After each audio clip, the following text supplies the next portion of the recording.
began to see the effects throughout the various agencies. Don, your case has been resolved. Yes, it has.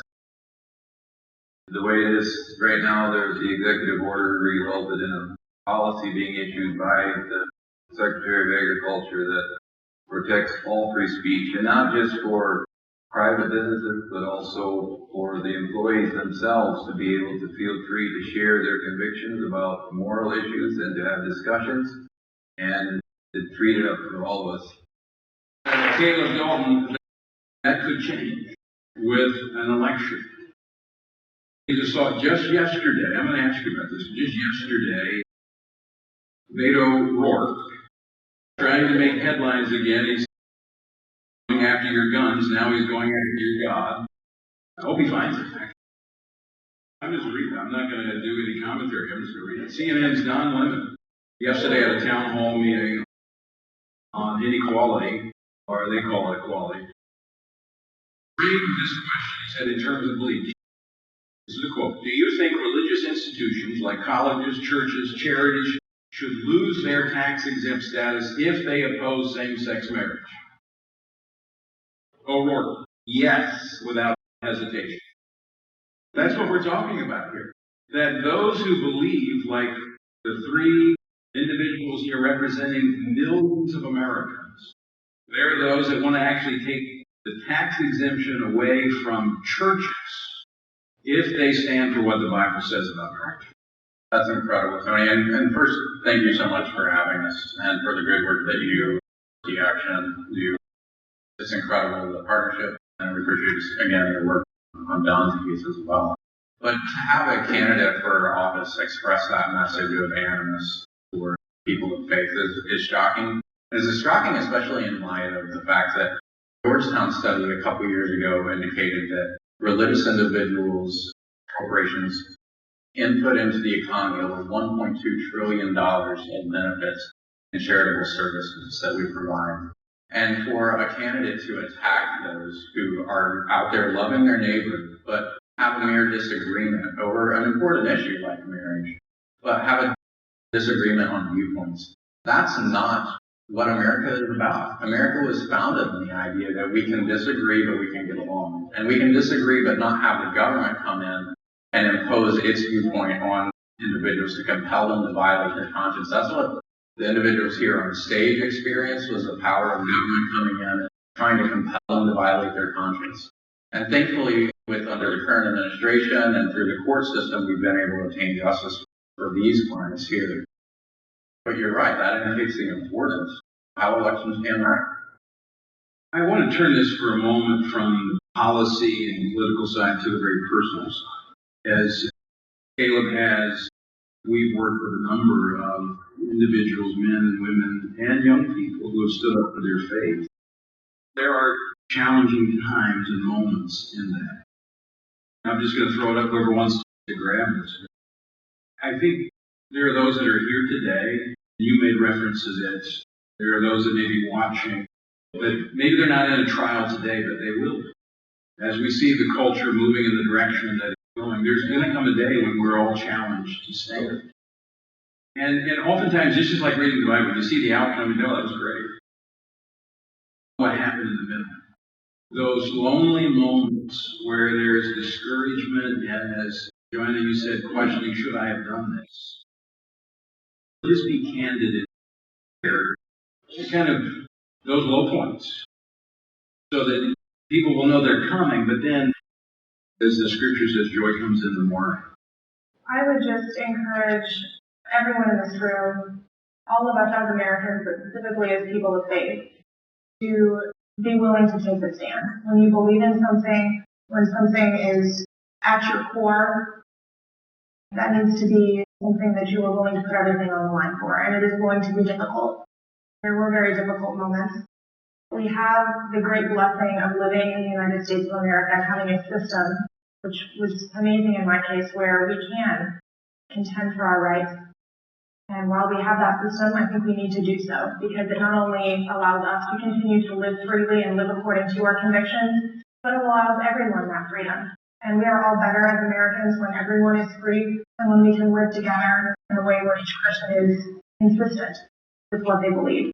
So I would say do stand. There are great organizations represented here, FRC, Alliance Defending Freedom, others that really make it so you're far less alone. There are so many people who believe, there are so many people who are willing to stand for freedom. Don't be afraid, stand up, and keep in mind the end goal and purpose of life, that there's so much more beyond this. So any challenges that we experience here and now are really small compared to the things that truly matter. Great point about using the courts. It reminded me of the Apostle Paul. It says, "This is how you treat a Roman citizen?" And he used his citizenship as a Roman to go through the process. And I think we need to do the same thing. We have a First Amendment freedom. We have the freedom of religion. We have the freedom of speech. We have the freedom of association. And it's not to be locked away in a safety box. It is to be used and exercised so that it is strong and vibrant for the next generation. You bring up a good point when we talk a little bit about the function of it. I think when you look up here, you see three instances, three cases where the effort succeeded. Right? So whether my case was overturned, the one in the Supreme Court, your situation is being resolved, that's good. That's good. What if it had gone the other way? So then, and this is something that I've been wrestling with a little bit, because I was having a good time here, and in fact, nothing is better than leading airmen. They are fantastic young men and women defending our nation. And I'm sure the same can be said of the Corps, the Army, and the sailors, and the Navy as well. And so, when God chose to trust me, I said to myself, it's hard not to be bitter about what I thought was going to happen, and now it's not happening. And that's God's sovereignty. But if the cases had lost, if our efforts had failed, would we be bitter? And then how does that then impact our witness, our continued witness, to our neighbors, to the American public, and really to the world? Because I think we can take some lessons from our brothers and sisters in China. We probably take some lessons from our brothers and sisters in the Middle East who are suffering far greater than we can even imagine. And here we live in a nation where things are succeeding and perhaps the tide is turning. That may not always be the case. Will we continue with a spirit of generosity and outreach, or will we turn inward and become bitter because we didn't get what we wanted? Excellent point. Excellent point. Plug for the Sunday morning service here at the Value Voting Machine. That's going to be the focus of our message in Daniel chapter 3, where the three young Hebrews were facing the fire, and they said, "Lord, if the Lord delivers us from you, great. If he doesn't, we're still going to be free." I mean, there's a lot of families depending upon you, because you are, as a small employer, there's about 50 employees. And this is kind of where the government puts the squeeze on you, because they know you care about those families, because you know them. They're in your community. Some of them are family. They're putting you on the spot to make a decision that's going to affect not just you and your bottom line, but all those people that work for you. That was part of the decision of whether to push back or not, is that fear of loss, fear of what's going to happen. And then it's discouraging that I filed a formal complaint 3 or 4 days after this happened in August, and I received a stamped letter that they received it, and then I received another stamped letter that it had been transferred to a different department. That was in September of 2015, and then it went into a black hole. Heard nothing, could get no answer, could get no response, couldn't even most of the time get a hold of anybody. And so there's months of just trying to run my business and always wondering if the next thing I put on the table is going to be the thing that shuts it down. The inspector's there every day I'm working, so he knows that I'm going to complain and on my table every day, see what's there. And so it's just working with it for all those months and wondering, by God's providence, Alliance Defending Freedom heard about the case, and when they started, then there's the reality of where this could go. And so at a certain point, my wife and I sat down and said, are we prepared to lose everything? Because At that time, I don't think President Trump had been elected yet, and we figured it was pretty much a hopeless cause. And we decided it was, despite everything, bigger than us. It's something that's worth fighting for. So many people have died and fought for these freedoms, and I've read so many stories and aspired to them. And all of a sudden, here it is. It's my turn. So we've hardly lost a thing. The Lord prospered our business through it and asked us through it. So we counted the cost, but didn't have to suffer like so many others have. I respect those so much that lost so much more than what we have. Minutes left, and I want to ask another question. I'm going to resist the temptation, Don, with you. There's so many one-liners I could use with your cow. It's so utterly terrible.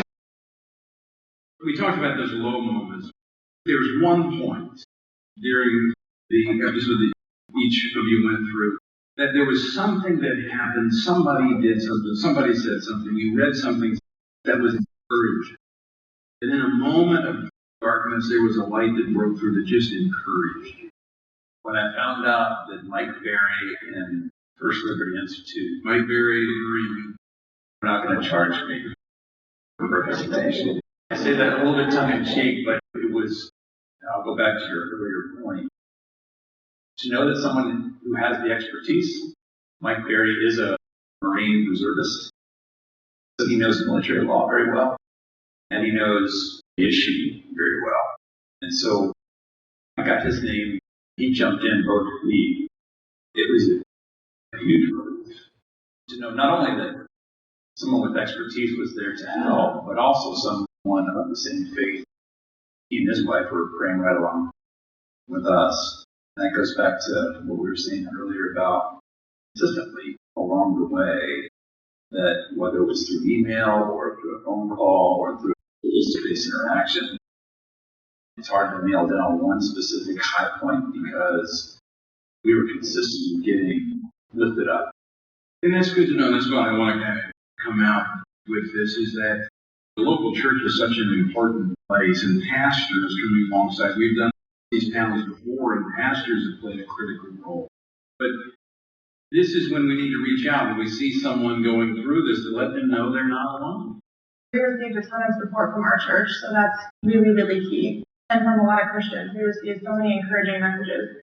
I would say the two things that were most impactful to me going through it is, first of all, we received messages from people who disagreed maybe with our marriage, but said, you are fighting for my freedom also, and I stand with you, and I'm grateful for that.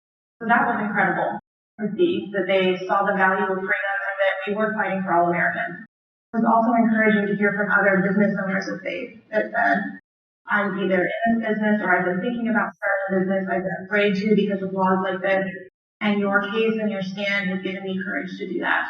And that's something that we hoped would come from this. So that was a great encouragement too, that others would be willing and partners to stand up in creative realm or in many other types of business. I would say agree with you, the support of the church family, and the support of my family at home, my wife and children. And then I also had business owners that were in the same type of business I am, that would stop by or call and say, it's a good fight, because we're behind you. Anything we can do, they call, say, hey, what can we do to help? And so then it helped me to realize this isn't about one company or one family. This is about freedoms that we all come to count on in this country that are under attack. I want to thank you, the three of you, for being willing to put it all on the line. You put your career on the line. You put your new business on the line. Now you put a family business on the line for something that's bigger and greater than ourselves. As you pointed out, there are times when maybe it doesn't turn out the way we want. We know many cases. We've had many of them here at the Value Voter Summit where some are still going on through litigation. Some did not turn out. But from history, one of the greatest quotes from history comes from John Quincy Adams, who, as you know, the only president in the United States ever to turn around and run for Congress. There's a reason he ran for Congress. He ran for Congress because he wanted to end slavery. And I think it was in 1838, they got so tired of hearing him talk about slavery, they passed what was called the gag rule, that you couldn't even bring up the word slavery on the House floor. And so he was approached by probably someone from fake news, but they came and said, Mr. Adams, when are you going to give up? You've lost. Aren't you discouraged? You can't even talk about the very issue that you ran for Congress to defend. And this is what he said. Duty is ours. Results belong to God. And I believe as we are increasingly faced with the challenge to either stand for truth or bow to a lie, we must stand for truth. Because you and I have the courage to stand for that truth. Many, in fact, I believe generations will have the benefit of our stand. They will have the courage and the boldness to stand. Thank you, everybody. Great job. Our next speaker was sworn in as the 18th U.S.A.I.D. Administrator in August of 2017. Prior to joining U.S.A.I.D., he served in Congress representing the great state of Wisconsin, also as ambassador to Tanzania. No Tanzanians here. He also served as the president of the International Republican Institute, which is a nonpartisan, nonprofit organization dedicated to advancing democracy and human liberty around the world. He also served as president and chief executive officer of the Initiative for Global Development, also a nonprofit organization that engages corporate leaders to reduce poverty through business growth and investment in Africa, and the senior director at the U.S. Global Leadership Coalition, which is a network of 400 businesses, non-governmental organizations, policy experts, and other leaders supporting development tools in American foreign policy. Ladies and gentlemen, would you please welcome U.S.A.I.D. Administrator Mark Green. Good morning. Good to be with all of you. Gil, thanks for those kind words. Of course, my thanks to Tony Perkins for this opportunity to join all of you. Ronald Reagan, one of our greatest presidents, quintessential American, he used to claim that there was a sign in a federal building that read, in case of nuclear attack, federal rules concerning prayer will be temporarily suspended.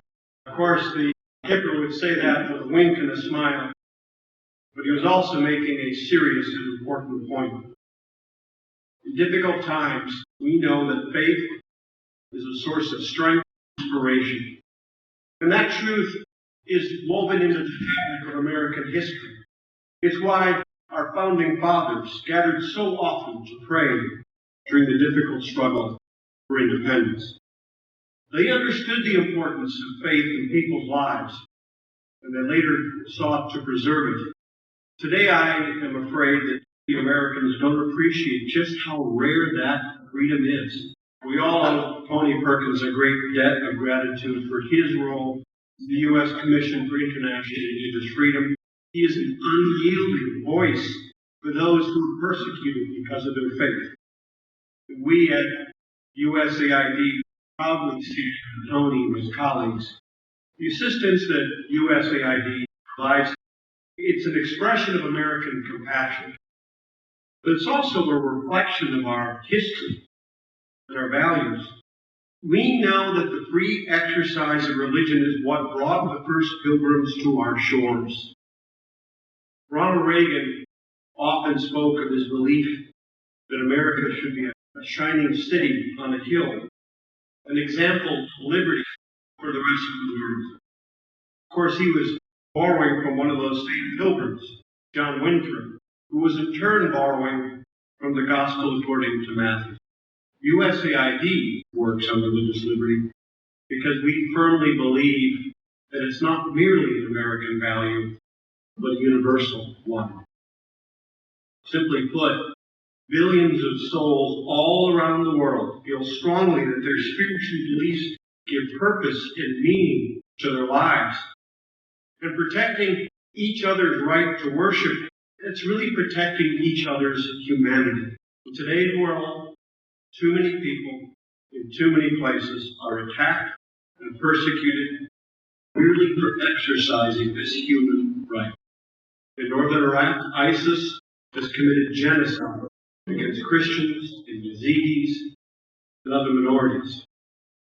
In one community, terrorists desecrated the local Chaldean Catholic church and beheaded congregants right on the altar. Another of the region's ancient faith communities, the Yazidis, were similarly targeted and attacked. Like Christians, they were marked for extinction. In 2018, I traveled to northern Iraq. Ambassador Sam Brownback and my friend and former congressional colleague Frank Wolf visited a displaced persons camp and met with the Yazidis. I will never forget looking into the eyes of a Yazidi mother. She showed us photographs of her missing daughters, as though somehow, some way, we could help find them. Sadly, of course, we could not. In one of my first trips as U.S.A.I.D. administrator, I traveled to Burma and Bangladesh, and I visited with Muslim Rohingya who were brutally victimized through extrajudicial killings, rape and torture, displacement and destruction, nothing short of an ethnic cleansing campaign, all driven by intolerance and sectarian hatred. I visited a camp near Sitwe in Burma, and I met with a young Rohingya father whose children had all been born and were raised within the confines of a barbed wire perimeter. They lacked a mosque, didn't have any teachers, there was no regular medical care, and they essentially lived off the food that we were giving them. And I looked at that young father and he said to me, "What do I tell my son? I got nothing." In China, the government has forced millions of Uyghur Muslims into re-education camps in a crackdown that harkens back to the darkest days of Chairman Mao's Cultural Revolution. Beijing is determined to strip Uyghurs and others of their individuality, their identity, and yes, their faith. In Europe, the old scourge of anti-Semitism is rearing its ugly head. Violence against Jews in their places of worship, it's on the rise, including yet another attack this very week in Eastern Europe. The suspect apparently sought to live stream his gruesome acts. And I recently traveled to the Nigerian countryside, and I learned how extremists were exploiting local conditions and conflicts as fuel for jihad. But we know that attacks on religious liberty don't always take an interfaith form.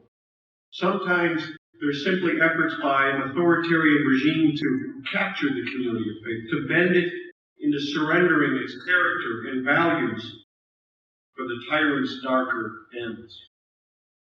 I've heard stories from Nicaraguan community leaders about that country's ongoing violence and brutality. The church and clergy there, who believe their faith calls upon them to try to restore some sense of peace and justice, are under attack for doing precisely that.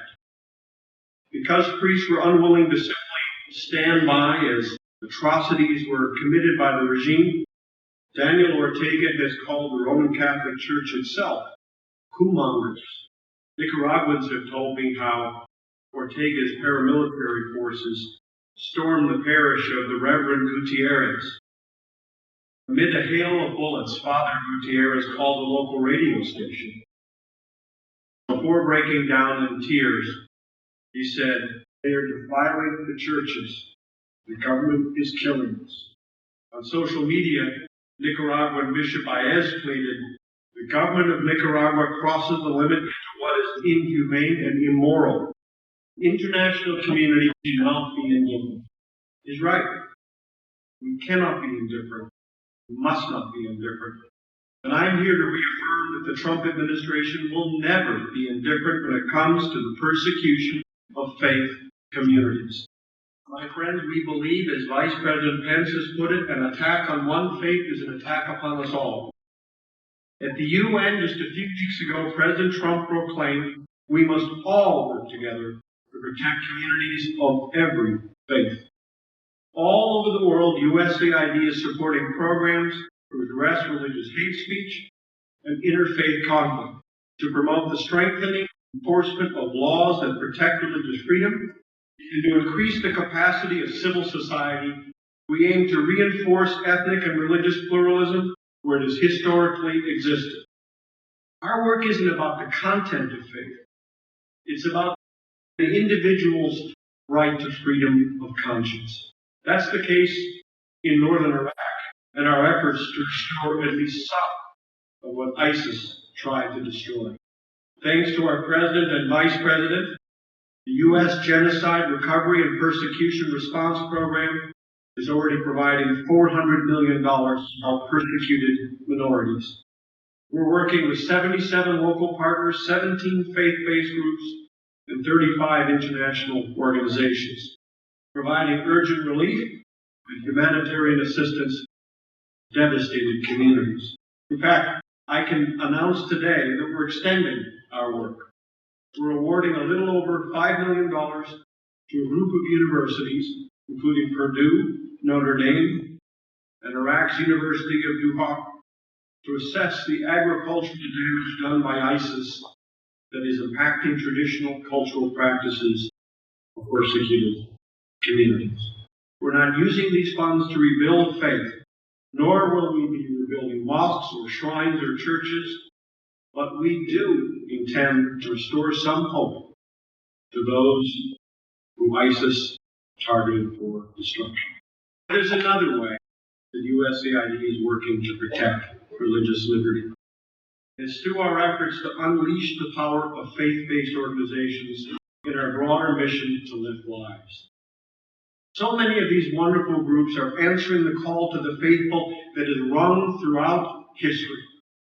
In the Gospel of Luke, the crowds call out to John the Baptist, asking, "What then shall we do?" He answers by saying that whoever has 2 tunics should share with him who has none. Whoever has food should do the same. Ancient Jewish sages wrote in the Talmudic text that the world depends upon 3 things: Torah, the law, service to God and others, and acts of loving kindness. In more recent times, John Paul II reminded us every generation of Americans needs to know that freedom consists not in doing what we like, having the right to do what we ought. Reverend Billy Graham, differently, he liked to say God has given us 2 hands, one to receive with and one to give with. I sense a pattern here. That spirit, that part of our humanity, that part that bears the unmistakable fingerprints of God, urges us to put faith to work and turn worship into deeds. At U.S.A.I.D, we have been undertaking reforms to our partnership and procurement process to tear down the barriers and burdens that too often pushes the faith, community, and local groups away. That too often calls upon faith-based organizations to surrender their faith character. We must be able to touch people who've been left behind or forgotten. We must be able to reach corners where governments cannot effectively go or where they have chosen not to. Being able to partner with the faith-based community enables us to do just that. Faith-based organizations are often uniquely trusted voices in those forgotten communities. They can harness networks and resources and insight that can help us in ways that we otherwise could not. I'll end with this. This past March, in Madaba, Jordan, I visited the center run by Caritas International, a center that provides training to refugees in the timeless art of mosaics. The refugees were Christians who had fled their homes in Karakosh and Mosul and Baghdad, escaping the brutality of ISIS. So Madaba has been famous since Roman days, not only for these beautiful mosaics, but also as a model of religious tolerance. It's a place where Christians and Muslims have long lived peacefully